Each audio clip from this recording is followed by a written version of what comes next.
Hey guys, welcome back to our channel.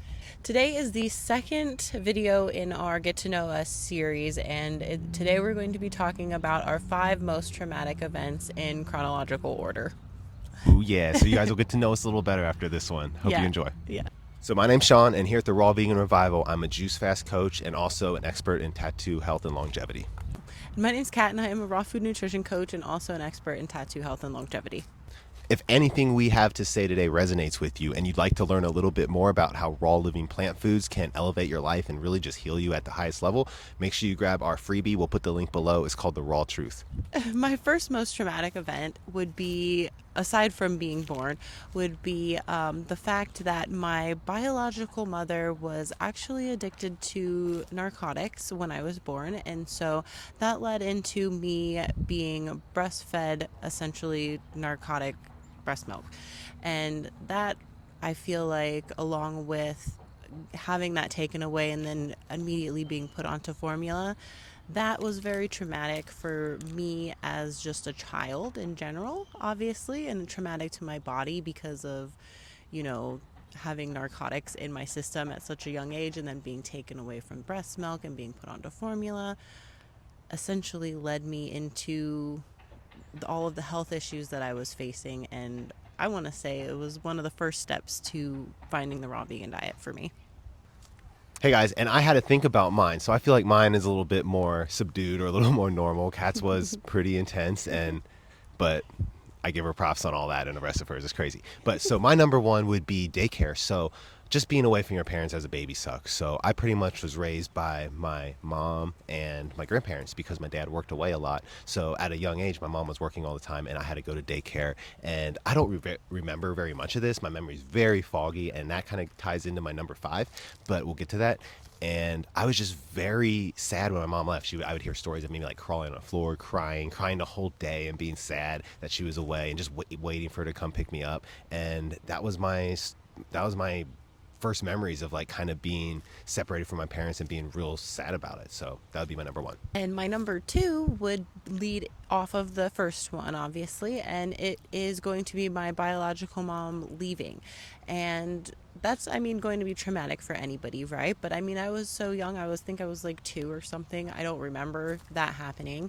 And I don't remember being like overtly like emotional about it. I didn't really care very much because I didn't know any better. My grandma ended up raising me, and she was basically like my mom, so nothing was different for me.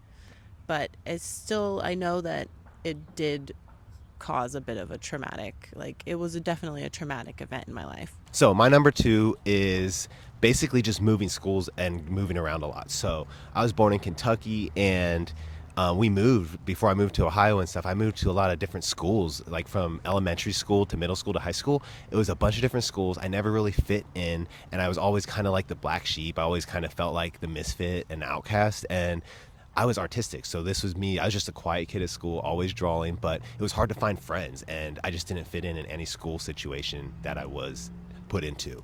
And ever since being young, I realized I was just kind of like, I thought differently. I didn't really like the structures of society and how things were laid out. And as I got older and older, I felt like I didn't fit into these structures even more. So this is when I really started to feel like, hey, there has to be more to life than this. And it was really during the schooling systems, and that was kind of traumatic for me because it was hard to find friends. I ended up finding friends that were more like the skateboarders, the outcasts, the ones that like were different from everybody else. But that's who I resonated with. And as I get older, I see why, and it all plays into like who I become later. Number three ties in really well with the whole raw vegan and finding the whole plant-based path. And that is going to be when I was about 10 years old. We ended up acquiring a bunch of farm animals, and we had like a full-blown farm when I was about 10. And I loved all of my animals, and I loved them so much. And it just killed me when it was time to slaughter them. And my mom and her boyfriend at the time decided that it was time to slaughter all of my favorite animals pretty much. And so that was very traumatizing to me and that actually led into me attempting a vegetarian diet. At the time I didn't really know what vegan was, but I attempted a vegetarian diet for a while. And yeah, there was one one animal in particular that I was very close with, and it was a duck, and I named him Quackers, and I had him since he was very, very small, and almost to the point where I couldn't even pick him up anymore. He was so big, and by the time that slaughter came around, I opened the cabinet one day and see a jar with a piece of tape and his name on it, and that was it for me. It's like my mom told me that, oh, we just put his name on it so you know which one not to eat. But my number three is like the high school years. So I'm already hanging out with, I mean, they're my friends, but we're kind of getting into trouble because we're thinking differently, thinking outside the box. I'm young and rebellious, and I get into trouble. I get into some trouble with the law. I'm not going to go into it, but I had records that I had to get expunged, and I went through the court system. I learned very quickly that this was not the life for me. This is not what I wanted. You know, I wanted to be different than everybody else, but I didn't want to be a troublemaker, getting into trouble, going to jail, having all that stuff happen to me. So this was traumatic to me because during this stage, like, I was wanting to pursue art. I wanted to do something with art for my degree, for college, for out of high school years. And my parents were really supportive of that. They were kind of more old school and wanted me to like do a more structured, like regular job that gives you like benefits and stuff. And this was nursing for me. They were encouraging me to pursue nursing. So when I got into the trouble with the law and stuff, I was like, okay, I kind of gave up. The wind was out of my sails, and I was like, maybe I gotta just fall back and do what my parents told me to do. So I tried nursing school, and I tried this for 3 years until I realized this is not the path for me. Like, not at all. Like, I dropped out of nursing school 3 years after trying it and changed paths completely, and this is when I find tattooing, and we'll get into that next. My number four is actually probably the arguably the most traumatic one, and this is when my grandmother, known as my mom, she passes away due to cancer.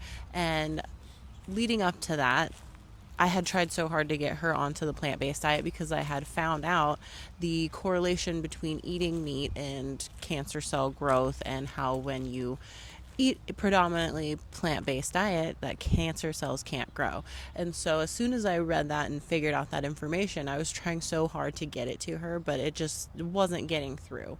And she would take a couple things away from what I said, but that was about it. So yeah, that was arguably the most traumatic event to date.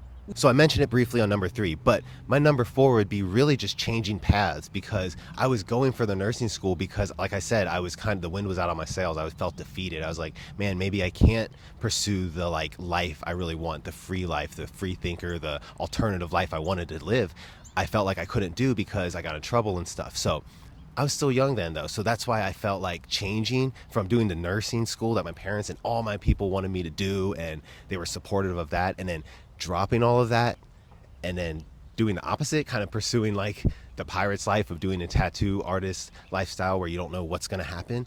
That was traumatic because I didn't have the support and backup that that maybe some people have, or that would have helped me if I had it. So I had to do that all on my own, and I think that was like probably one of the most traumatic things in my life, is just saying no to my old life and treading forward and burning all bridges and pursuing the tattoo artist life. Yeah, and number five for me would be bouncing around from family member to family member and never really feeling accepted in their households, because after my mom died, me and my little sister had to go around to different family members because where else were we going to live?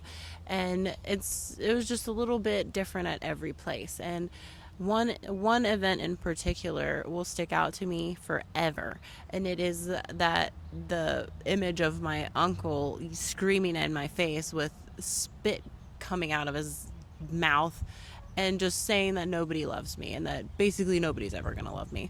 And yeah, that was it. And being so traumatized in so many different ways at such a young age, it's like that, I feel like, is what pushed me towards a more holistic lifestyle and a more holistic way of living.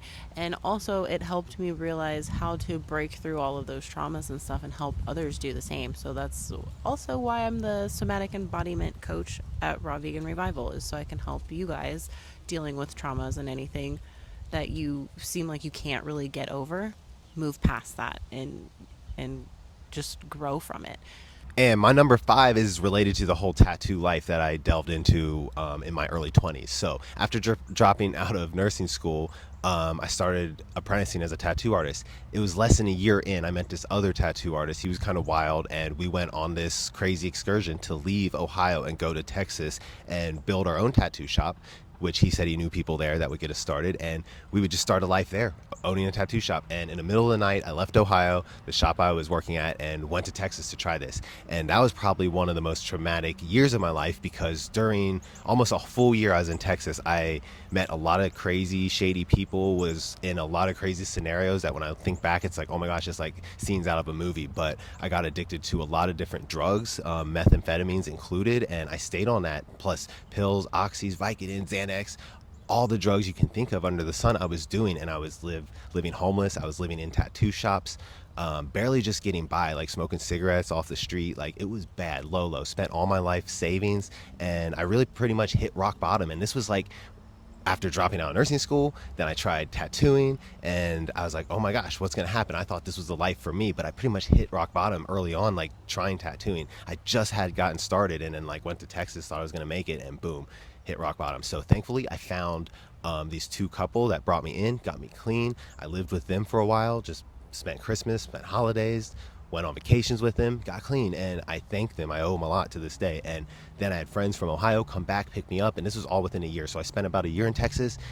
I even remember like my lowest time, probably most traumatic event, was me sitting in bed, like feeling like I was going to overdose. My heart feel like it's beating out of my chest, and I actually write my mom and dad a letter, like apologizing. They probably have the letter still, but I basically didn't think I was going to make it. So I remember writing that letter at my lowest point, and that was probably one of the most traumatic things I can remember as of today.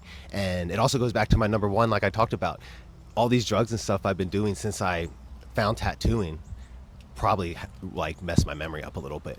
But this goes into the raw stuff, because now that I'm a raw vegan coach and showing people the way, it's like looking back in hindsight, if I found this raw vegan truth, I wouldn't have had to go through all that. But I'm thankful I went through all that, because now that I know what I know, I can fix people before they get to that stage, or even people that are to that stage and may have had a rough past and may think they can't get out of these certain loops or cycles. Like, I'm here to say you can do it by just getting more connected to nature and getting all the toxicities and toxic artificial stuff we don't need out of our system and out of our lives for good.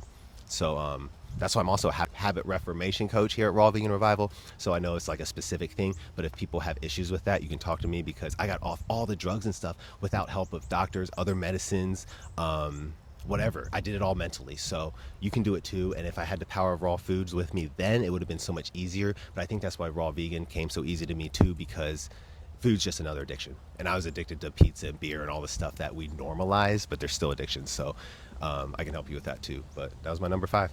And so if anything that we had to say today resonated with you, or if you would like to work with us in more close proximity, we would love to have you in our membership community.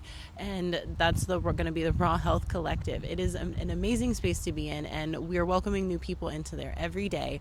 And it just has everything you need all in one place to succeed on a plant-based diet, raw vegan diet. There's everything from meal plans, recipes, action plans, just everything you need, as well as unmatched accountability from us, as well as everybody in the group. So we have 2 links below. Just click. You can either grab our monthly membership or the yearly membership. The monthly membership does not include the juice fasting protocol. So if you want a bang for your buck, grab the yearly. So hope you guys liked this video. Hope you got to know us a little better at least. So yeah, hope you enjoyed, and we'll catch you next week. We got 7 more of these to do, so we'll see you next week. Yep. Thanks for watching. Bye.